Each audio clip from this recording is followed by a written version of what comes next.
નમસ્કાર, સાંજના 7 વાગી રહ્યા છે. આપ જોઈ રહ્યા છો Gujarat First bullet breaking news સાથે. હું છું માનસી સોની અને હું છું પ્રતિપાલ સિંહ. સૌપ્રથમ વાત કરીએ ઘઉંની લઘુત્તમ ટેકાના ભાવે ખરીદી કરવામાં આવશે, જેમાં 1 ફેબ્રુઆરીથી 1 માર્ચ સુધી ઓનલાઈન નોંધણી કરાશે.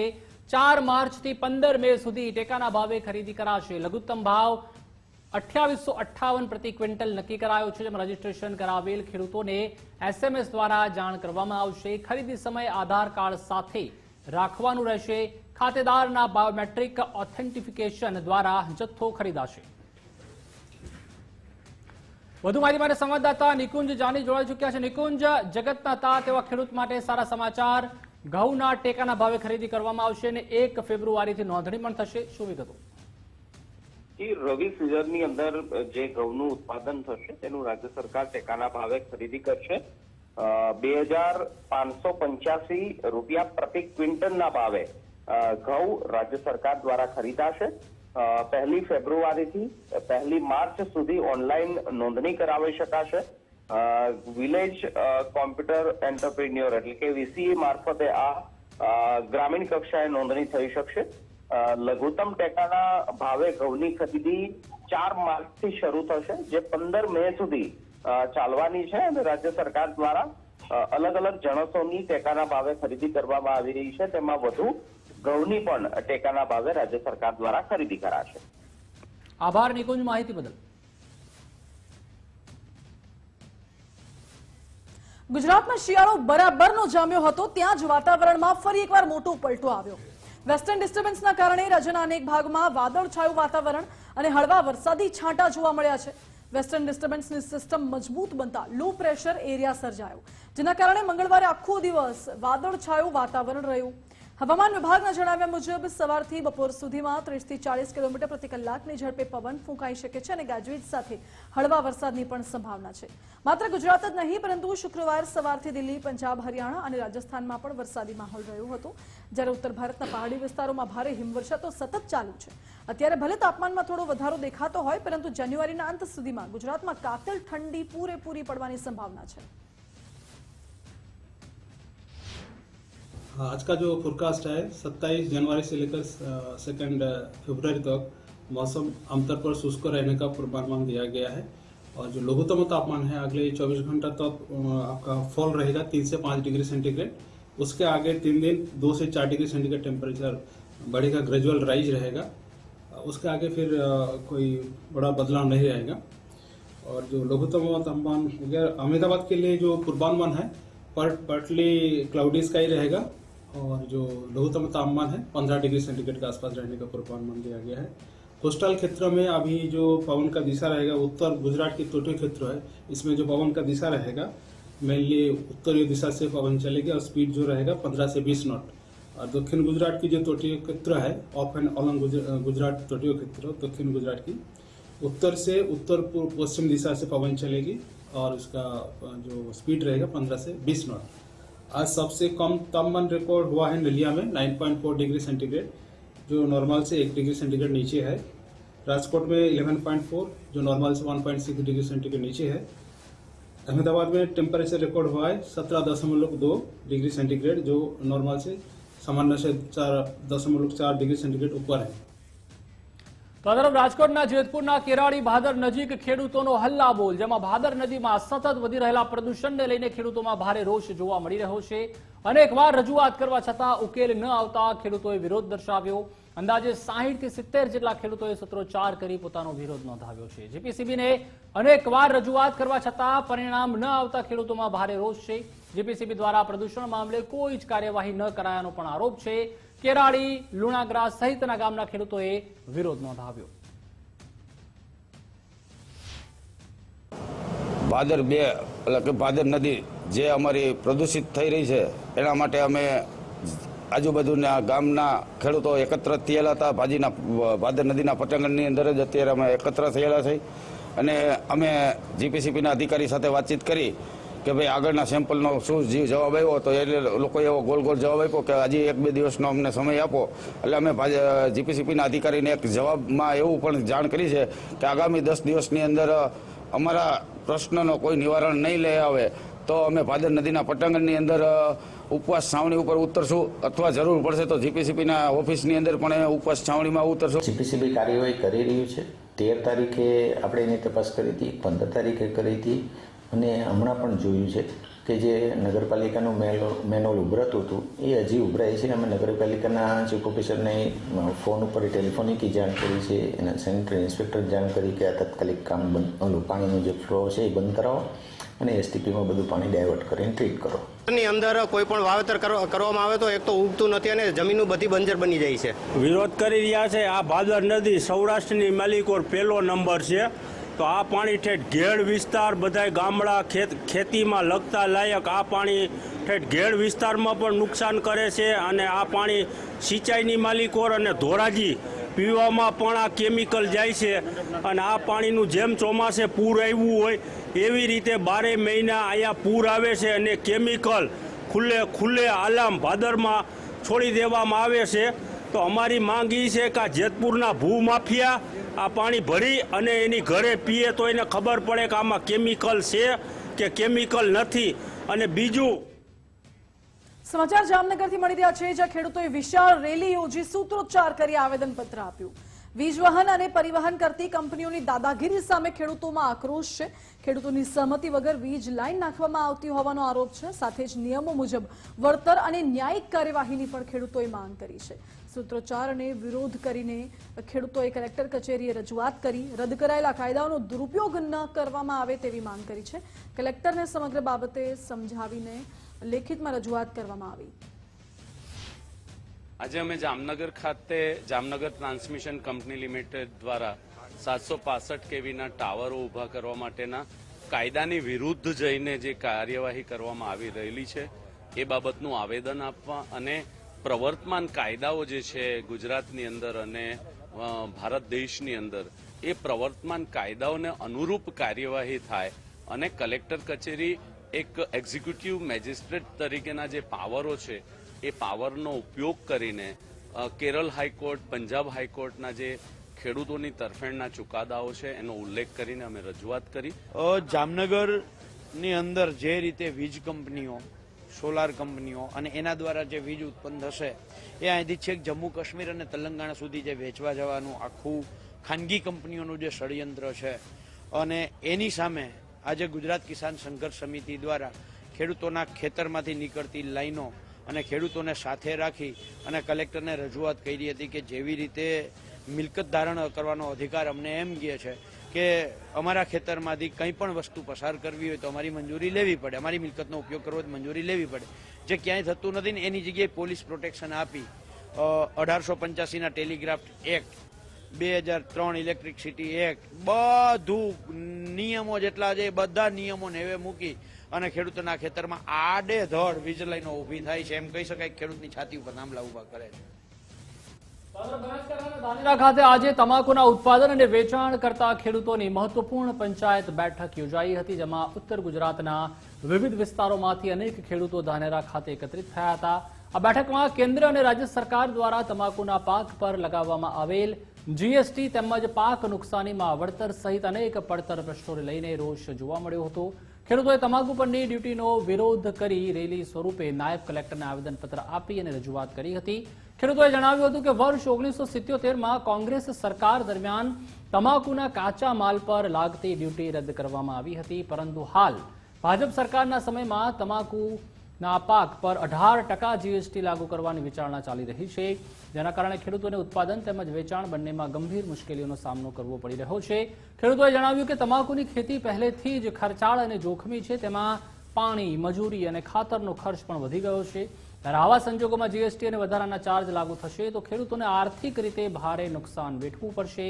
આ બેઠકના અંતે ખેડૂતો દ્વારા સરકારને અપીલ કરવામાં આવી કે તમાકુના પાક પરથી લાગેલી કે લાગનાર જીએસટી તાત્કાલિક હટાવવામાં આવે, રીસર્વેની પેન્ડિંગ અરજીનો નિકાલ લાવવામાં આવે. ખેડૂતોની પંચાયત બેસાડવામાં આવી હતી અને મોટા પ્રમાણમાં રેલીમાં ઘણા ખેડૂતો જોડાણા હતા. ખેડૂતોનો પ્રશ્ન એવો છે કે અત્યારે સરકારે જે ડ્યુટી નાખવામાં આવી છે તમાકુના પાક ઉપર, એની અસર સીધી ખેડૂતોને થાય છે અને ખેડૂતોને જે પોષણક્ષમ ભાવ મળવા જોઈએ એ મળશે નહીં એવી શંકા હોવાના કારણે એ ડ્યુટીને ઘટાડવા માટે સરકારને વિનંતી કરવા માટે આજે મહાપંચાયત મળી હતી. ધાનેરામાં કિસાન મહાપંચાયતનું આયોજન કરવામાં આવ્યું હતું.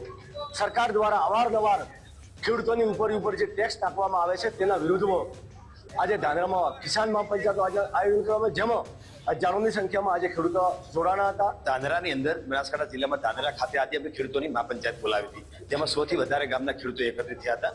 અને આજે ખાસ અમારો ઉદ્દેશ્ય હતો કે સરકારે જ્યારે તમાકુના ટેક્સ ઉપર જ્યારે 28% તો હતું, પણ એના પ્લસ SIN કરીને જે 40% જે એક્સ્ટ્રા ટેક્સ માર્યો છે, જેના થકી વેપારીઓને તો તકલીફ પડે જ છે, પરંતુ સૌથી વધારે એની ઇફેક્ટ જે અસર છે એ અમારા ખેડૂતો ઉપર પડે છે. એની અંદર આમ તો ખેડૂતના વિવિધ મુદ્દા હતા, પણ તમાકુના મુદ્દે ખાસ હતું કે તમાકુની અંદર આર્થિક વધારાનો ટેક્સ નાખવામાં આવ્યો અને એના લીધે ખેડૂતોને મોટું નુકસાન વેઠવાનો અત્યારે વારો આવ્યો છે.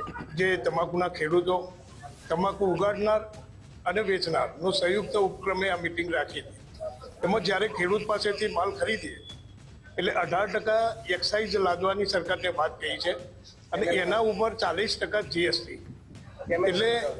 એટલે ખૂબ જ ભયંકર અને તોતિંગ આ ટેક્સ લદાયો છે.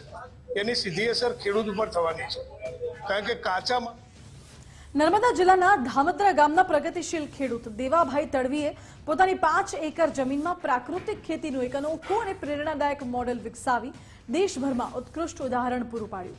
પરંપરાગત ખેતી સાથે તેમણે રક્તચંદન, અગરવુડ અને મહાગોની જેવા અંદાજે 2000 જેટલા કિંમતી વૃક્ષો ઉપરાંત કાળી હળદર, શતાવરી અને સર્પગંધા જેવી દુર્લભ ઔષધિઓનું સફળ વાવેતર કર્યું છે.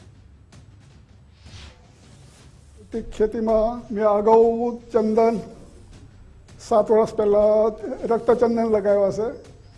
રક્તચંદનની સાથે અગરવુડ છે, મહાગુની છે, શાક છે, વિવિધ પ્રકારના ફર્નિચરવાળા, પછી ફરાવઝાડમાં આંબા, જામફળ, ચીકુ છે, લીંબુ છે. મિલેટમાં મારે કોદરો છે, કાંગની છે. કઠોળમાં મગ, અડદ, તુવર, ચણા તેમજ મસાલા પાકોમાં હળદર કરી છે. અત્યારે હું પ્રાકૃતિક કરું છું એટલે ખર્ચો નહીવત છે. ખર્ચો બધું હું પોતે જ બનાવું છું, એટલે ખર્ચો કશો નહીં. જે કંઈ પાકે ફસલ એ બધું નફામાં જ છે. હું આ હળદરનું એને સૂકવીને પછી જાતે જ પાવડર બનાવીને ઘરે જ વેચું છું. હું બીજા ખેડૂતોને એ કહેવા માગું છું કે આ રાસાયણિક છોડીને પ્રાકૃતિક અપનાવો. પ્રાકૃતિકમાં સારું છે, જમીન સુધરે છે, પેલું જમીન બગડે છે. ને આપણે પ્રાકૃતિક ખેતીમાં પકવેલો માલ એ ખાઈશું તો આપણું સ્વાસ્થ્ય બી સુધરશે અને નફો બી સારો રહેશે. ભરૂચના સાંસદ મનસુખભાઈ વસાવાએ MLA ચૈતર વસાવા પર વાકપ્રહાર કર્યા અને કહ્યું કે આપને બદનામ કરે છે ચૈતર એન્ડ કંપની, બધાને ગેરમાર્ગે દોરે છે ચૈતર એન્ડ કંપની, બધાને ન બોલવાનું બોલાવે છે, આદિવાસી ઓળખ આપે છે, તે કહે છે અબબ આદિવાસી ઓળખ છે. ગામમાં લુખ્ખો હોય તે અબબ કરે, ગામમાં લુખ્ખો ડામીસ હોય એ જ આવું કરે. આપણા તાલુકાનો લુખ્ખો છે આ MLA, તેવા વાક પ્રહાર મનસુખભાઈએ કર્યા. આખા ગુજરાતમાં નર્મદા જિલ્લાને એટલો બદનામ કરી નાખ્યો આમ આદમી પાર્ટીના લોકોના ધારાસભ્ય ચૈતર વસાવાએ. અને એ બધા ભૂલ થઈ હશે તો એ રોકવાની ધારાસભ્યની પણ જવાબદારી હતી. એમના સરપંચોએ પણ ગડબડ કરી છે. હવે બધું આ બધી આ ખોટા લોકોની વાતમાં નહીં આવે. ચૈતર એન્ડ કંપની લોકોને ગેરમાર્ગે દોરે છે, પોઝિટિવ વાતો જ નથી કરતા. આદિવાસીનો ઓળખ આપે છે. એને કહ્યું છે આદિવાસી એટલે કોણ? આદિવાસી છે. અને પાછા એક બેન છે એ પાસે એ બી બહેનોની સભા આ સંસ્કારો આપવાના છે. એટલે કોણ? હું નાની મોટી બધી સભામાં કહેવાનું બંધ કરી દે છે ને, કાતો બોલતો બંધ કરી દે છે. બધાએ બોલવું પડે. એટલે કોને કહે લુખ્ખો માણસ હોય તો અબબો કે, ગામમાં હોય લુખ્ખો માણસ હોય. આપણા તાલુકાનો લુખ્ખો છે ધારાસભ્ય. વધુ માહિતી માટે સંવાદદાતા આશીષ પટેલ જોડાઈ ચૂક્યા છે. આશીષ, ફરી એકવાર જોવા મળ્યું કે મનસુખભાઈ વસાવાએ ચૈતર વસાવા પર વાક પ્રહાર કર્યા અને જાહેરમાં ન બોલવાનું મનસુખભાઈ બોલ્યા છે, જેમાં તેઓએ લુખ્ખા તત્વ તેમજ ડામીશ પણ ચૈતર વસાવાને કહી દીધું છે. બિલકુલ, ખાસ વાત કરીએ તો જે આજે ડેડિયાપાડા ખાતે જે ભાજપની એક સંગઠન મીટિંગ હતી અને જેમાં સાંસદ મનસુખ વસાવા હાજર હતા. ત્યારે કહી શકાય કે જે વારંવાર સાંસદ મનસુખ વસાવા ચૈતર વસાવા પર આક્ષેપ કરતા હોય છે, સામે ચૈતર વસાવા મનસુખ વસાવા પર આક્ષેપ કરતા હોય છે, એ જ રીતે આજે સાંસદ મનસુખ વસાવા ફરી ચૈતર વસાવા પર પ્રહારો કર્યા હતા અને તેમણે કહ્યું હતું કે ચૈતર વસાવા એન્ડ કંપની જે આમ આદમી પાર્ટીમાં જે પાર્ટીને ગુજરાતમાં બદનામ કરી રહી છે, કારણ કે જે તમામ જે સભાઓ થાય છે ત્યારે ચૈતર વસાવા પોતાના જે માણસોને ઉશ્કેરવા માટે અબબ કરી છે, એટલે આ અબબ કરીને લોકોને આદિવાસીઓને ગેરમાર્ગે દોરે છે અને ઉશ્કેરવાની વાત કરે અને સામે કઈ રીતે ધમાલ થાય તે રીતને ચૈતર વસાવા તમામ આદિવાસીઓને આવું શીખવાડે છે, એ રીતને લઈ મનસુખ વસાવા આજે ગુસ્સે થયા હતા અને જેઓએ ચૈતર વસાવા પર પ્રહાર કર્યા હતા. કહી શકાય કે જે ત્યાંના જે જાહેર સભામાં આજે જે લુખ્ખા તત્વો હોય છે, જ્યારે ચૈતર વસાવાની જાહેર સભામાં તમામ લુખ્ખા તત્વોની સામે આ ચૈતર વસાવા ઉશ્કેરાય અને આદિવાસીઓ જોડે લડવાનો આ એક કિસ્સો હોય એમ કરીને મનસુખ વસાવાએ ચૈતર વસાવા આજે બી પ્રહાર કર્યા છે. જી આભાર આશીષ, માહિતી બદલ. ભાજપ દ્વારા વધુ 3 જિલ્લા અને મહાનગરનું માળખું જાહેર કરાયું છે. વલસાડ, ડાંગ, સુરત જિલ્લા ભાજપ સંગઠનનું માળખું જાહેર કરવામાં આવ્યું, જેમાં જિલ્લા મહામંત્રી, મંત્રી, ઉપાધ્યક્ષ, મોરચા અને સેલના પ્રમુખોની જાહેરાત થઈ છે. ગઈકાલે જૂનાગઢ, દાહોદ, આણંદ જિલ્લા ભાજપનું માળખું જાહેર કરવામાં આવ્યું હતું.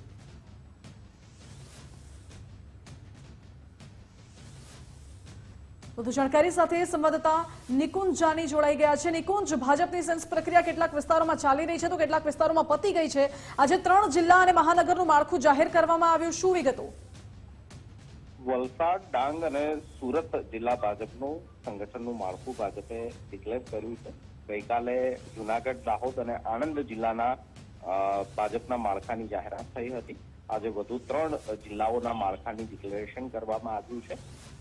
જિલ્લાના મહામંત્રી, મંત્રી, ઉપાધ્યક્ષ, મોરચા અને સેલના પ્રમુખો પણ આ માળખાની અંદર જાહેર કરવામાં આવ્યા છે. તો તબક્કાવાર તમામ જિલ્લાઓની માળખાની જે સંરચનાની કામગીરી છે તે સંભવિત રીતે લગભગ પૂર્ણ થઈ ચૂકી છે અને હવે તબક્કાવાર જિલ્લાઓના માળખા ભાજપ દ્વારા જાહેર કરવામાં આવી રહ્યા છે. જી નિકુંજ, આભાર આપનો. વાત કરીએ હવે બગદાણાના બખેડાની, તો બગદાણામાં નવનીત બાલધિયાને મારવાનો સમગ્ર મામલો છે. તેમાં ભાવનગર શહેરમાં 1 ફેબ્રુઆરીના રોજ ન્યાય સભાનું આયોજન કરવામાં આવ્યું છે. શહેરના હાદાનગર અક્ષર પાર્કમાં બેનરો લાગી ગયા છે. નવનીત બાલધિયાના કેસમાં બાકીના દોષિતોને પકડવા પણ માંગ ઉઠી છે. સમગ્ર વિસ્તારમાં ન્યાય સભાના બેનરો લાગી ગયા છે. સમસ્ત કોળી ઠાકોર સમાજે લગાવ્યા છે ન્યાય સભાના બેનર. આગામી 1 તારીખના રોજ સાંજે 4 કલાકે યોજાશે ન્યાય સભા.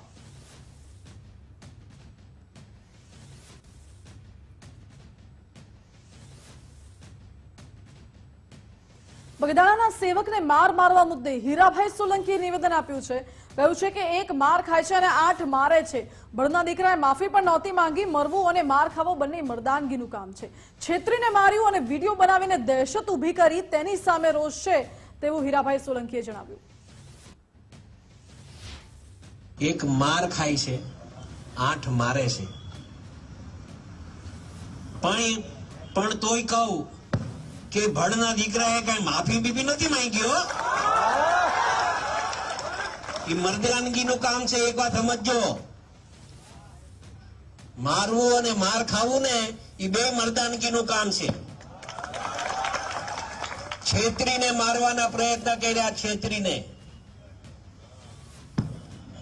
અને વિડીયો બનાવીને એક દહેશત ઉભી કરવા માંગતા હતા.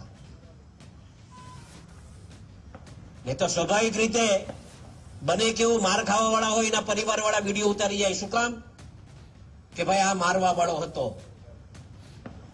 પણ આ લોકો તો પોતે મારે, પોતે વિડીયો બનાવે. એનું દુઃખ હતું મને મિત્રો, એ મને ખટકી ગયું હતું અહીંયા મગજમાં. એ કીધું તો બગદાણાના સેવક નવનીત પર હુમલાનો મામલો છે. તેમાં માયાભાઈ આહિરના નિવેદન પર પણ હીરાભાઈએ પ્રતિક્રિયા આપી. હું પણ કહું જ છું કે જે પણ થયું એ સારું જ થયું. જે પણ થશે તે સારું જ થશે. જે થશે તે પણ સારા માટે જ થશે. તે વાસ્તવિકતા છે. જે થઈ રહ્યું છે તે ઈશ્વરનો સંકેત છે. માનીને હવે આપણે અહીંયા અટકી જવું જોઈએ તેવું હીરાભાઈએ કહ્યું. જોશો નું ફ્રેશ જોઈ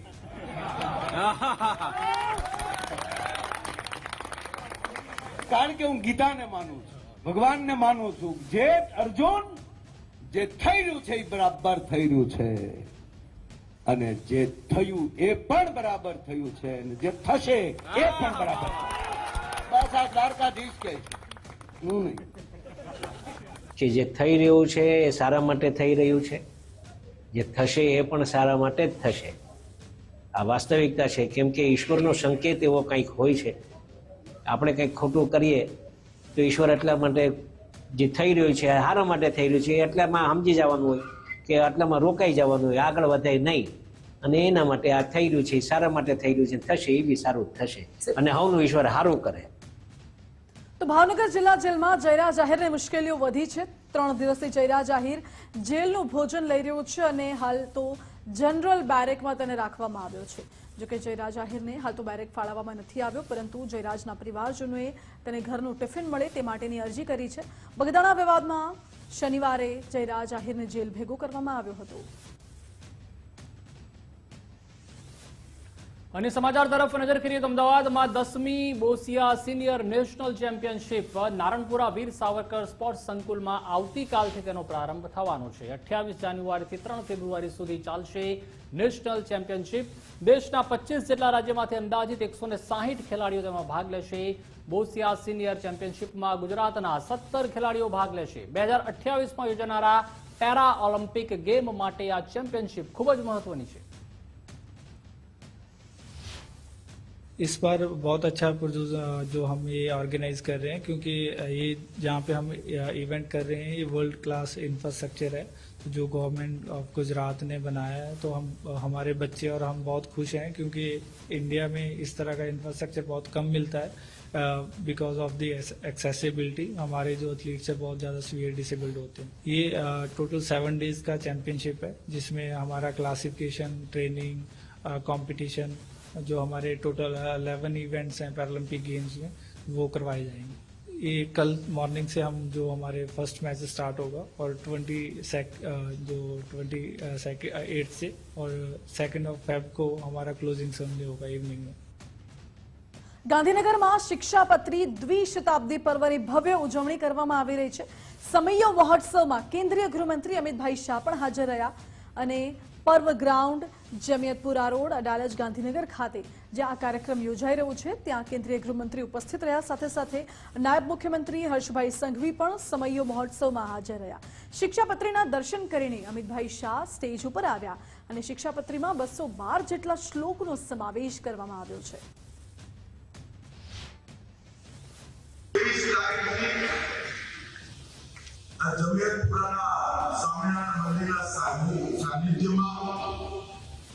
શિક્ષાપત્રીના 200 વર્ષ એના સામયનો એક મોટો પ્રસંગ આચાર્ય મહારાજના આગેવાનીમાં અને લાલજી મહારાજે બધી વ્યવસ્થાની દેખરેખ રાખી તો 2 પેઢીએ સમગ્ર પ્રસંગને ખૂબ સુંદર રીતે અહીંયા આગળ સૌ સત્સંગીઓને સાથે રાખી પૂરો થવાના આજે છેલ્લો દિવસ છે. એ વખતે હું નિશ્ચિત રૂપે માનું છું કે આજના યુવાનોએ શિક્ષાપત્રીના ધ્યાનથી અભ્યાસ કરે. એ કેવળ ધર્મ માટે નહીં, તમારા જીવનને પણ સુચારુ બનાવવા માટે, અનેક વિવાદોથી મુક્ત કરવા માટે સ્વામિનારાયણ ભગવાનના આ શ્લોકો તમને કામમાં આવશે. આ 212 શ્લોકોમાં ધર્મ, જ્ઞાન, વૈરાગ્ય, ભક્તિ અને વ્યવહાર, સૌથી મહત્વની વસ્તુ વ્યવહાર છે. હું ખાલી 2 જ વાતોનો ઉલ્લેખ કરવા માંગુ છું. કેટલી દૂરંદેશી સાથે સ્વામિનારાયણ ભગવાને પોતાના અનુયાયીઓ માટે આ ગ્રંથની રચના કરી છે કે લખ્યા વગર કોઈને દેવું આપવું, લખ્યા વગર કોઈને દેવું નહીં. જો લિટિગેશનથી બચવું હોય તો લખાણ કર્યા વગર દેવું નહીં. 200 વર્ષ પહેલા વિચારવું એ ખરેખર ઘરના પાછળના દરવાજાથી કોઈ દિવસ જવું નહીં. પાછળના દરવાજાથી જવાની સામાન્ય પાછળના દરવાજાથી જઈએ તો 25 પ્રકારની શંકાઓની નિર્માણ. Welcome back. બુલેટ બ્રેકિંગ ન્યૂઝમાં આગળ વાત કરીએ. સાબરકાંઠામાં ખેડબ્રહ્મામાં અકસ્માત સર્જાયો અને એમાં 2 લોકોના મોત નીપજ્યા છે. શ્યામનગર પાસે બાઇક આગળ શ્વાન આવી જતા એક અકસ્માત થયો, જેમાં માતા અને 1.5 વર્ષના બાળકનું ઘટના સ્થળે મોત નીપજ્યું. પિતાને સારવાર માટે હોસ્પિટલ ખસેડવામાં આવ્યા છે. જોકે હાલ તો પોલીસે ઘટના સ્થળે પહોંચી આગળની તપાસ શરૂ કરી છે.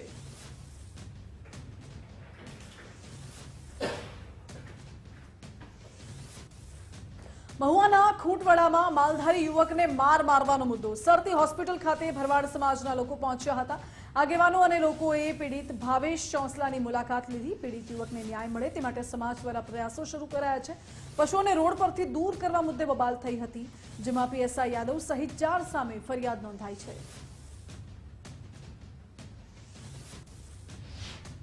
એક ખોટવડા બનાવ બન્યો તે અંતરના ભાવથી અમારો સમાજ એકઠો થઈ અને એની ખબર અંતર પૂછવા આવ્યા છે.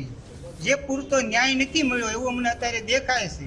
તો એની માટે સમાજ અમે આગળ જે પ્રયત્ન કરી અને અમારો સમાજ એકઠો થઈ જે આગળ નિર્ણય લેવાનો છે તે અમે આવતા દિવસોમાં જે કાંઈ સમાજ કહે છે તે નિર્ણય લેશું. અત્યારે અમારી સાથે સંતો મંતો, અમારા સમાજના દરેક આગેવાનો અને અન્ય સમાજ પણ અમારી સાથે આમાં જોડાયેલ છે. તો આ તરફ સુરતમાં સીન સપાટા કરતા યુવકને પોલીસે કાયદાનો પાઠ ભણાવ્યો છે. બંદૂક જેવા હથિયાર સાથે યુવકનો વિડીયો સામે આવ્યો હતો. કિમમાં મિત્રના ખભે બેસીને હથિયાર સાથે ડાન્સ કરી રહ્યો હતો. રીલ ઉતારીને યુવકે સોશિયલ મીડિયામાં વાયરલ કરી હતી. રીલના આધારે પોલીસે યુવકને પકડીને માફી મંગાવી છે. પિયુષ ઉર્ફે પાર્થ ચૌધરી પાસે પોલીસે માફી મંગાવી. પ્રાથમિક તપાસમાં યુવક પાસેનું હથિયાર એરગન નીકળ્યું.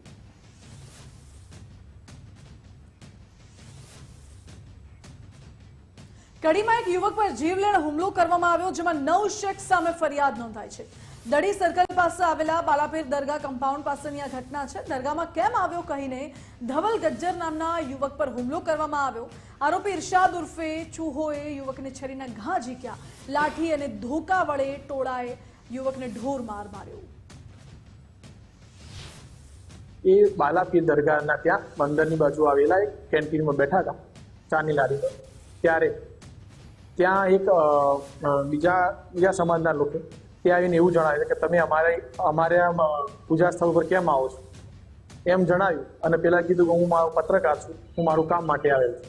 એમ કંઈ બોલાચાલી થતા ધવલભાઈ ગજ્જરને મારી ઈજા કરેલ છે. જે બાબતમાં પોલીસ સ્ટેશનમાં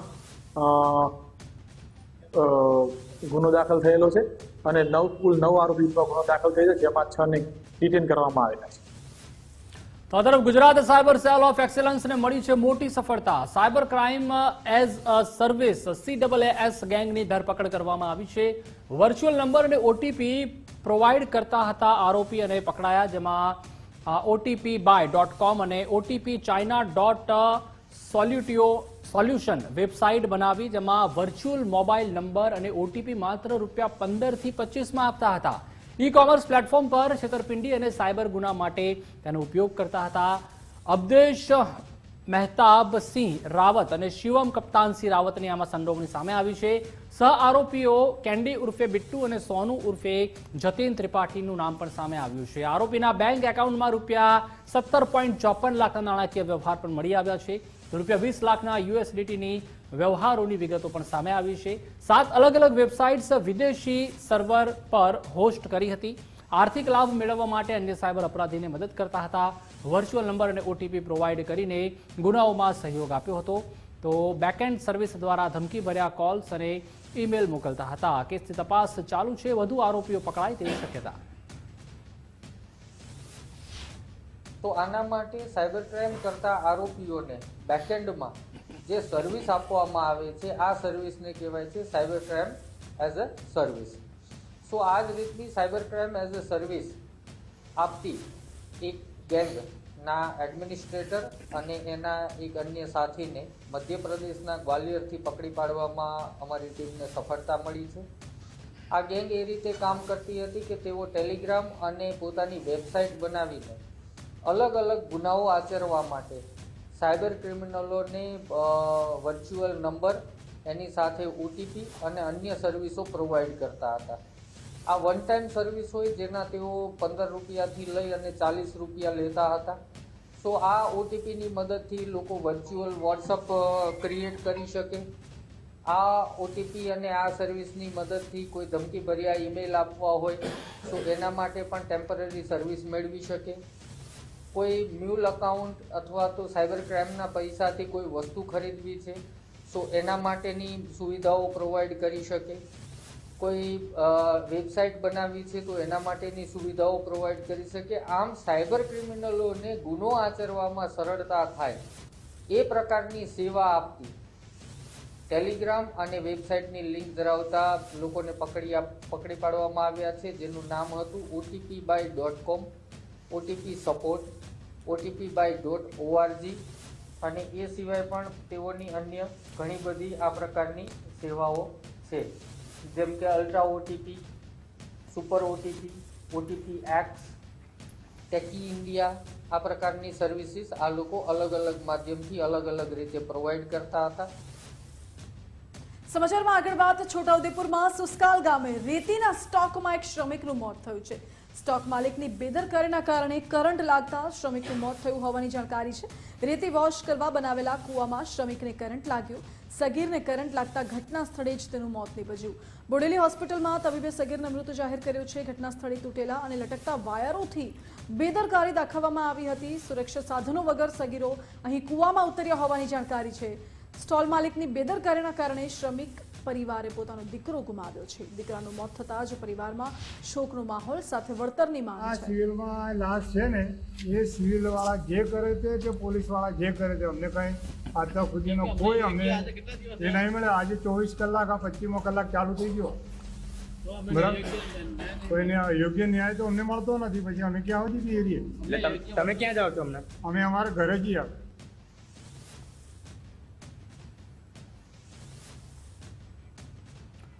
તો આ તરફ સુરેન્દ્રનગરના થાન ખાતે આવેલ જોગધ્યાનપુરા આશ્રમ ખાતે ચતુર્થ ધર્મ સત્તાક મહોત્સવનું આયોજન કરવામાં આવ્યું હતું, જેમાં ગુરુવંદના મંચ, સપ્તર્ષિ પરિષદ અને રાજ્ય પરિષદના સંતો મહંતો ઉપસ્થિત રહ્યા હતા.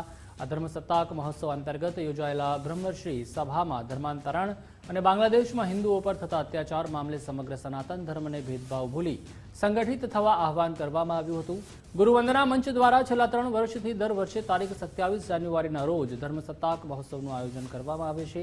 તેના ભાગરૂપે ચાલુ વર્ષે પણ સુરેન્દ્રનગર જિલ્લાના થાન ખાતે આવેલ જોગ ધ્યાનપુરા આશ્રમ ખાતે ચતુર્થ ધર્મ સત્તાક મહોત્સવનું આયોજન કરવામાં આવ્યું હતું, જેમાં ગુરુવંદના મંચ, સપ્તર્ષિ પરિષદ અને રાજ્ય પરિષદના સંતો, મહંતો અને હોદ્દેદારો ઉપસ્થિત રહ્યા હતા.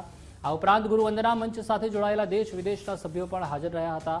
આ મહોત્સવ અંતર્ગત સૌ પ્રથમ ધ્વજારોહણ કરવામાં આવ્યું હતું. ત્યારબાદ બ્રહ્મર્ષિ સભા યોજાઈ હતી, જેમાં ખાસ કરીને હાલ જે ધર્માંતરણના બનાવો બને છે તેના વિશે ચર્ચા વિચારણા કરવામાં આવી હતી.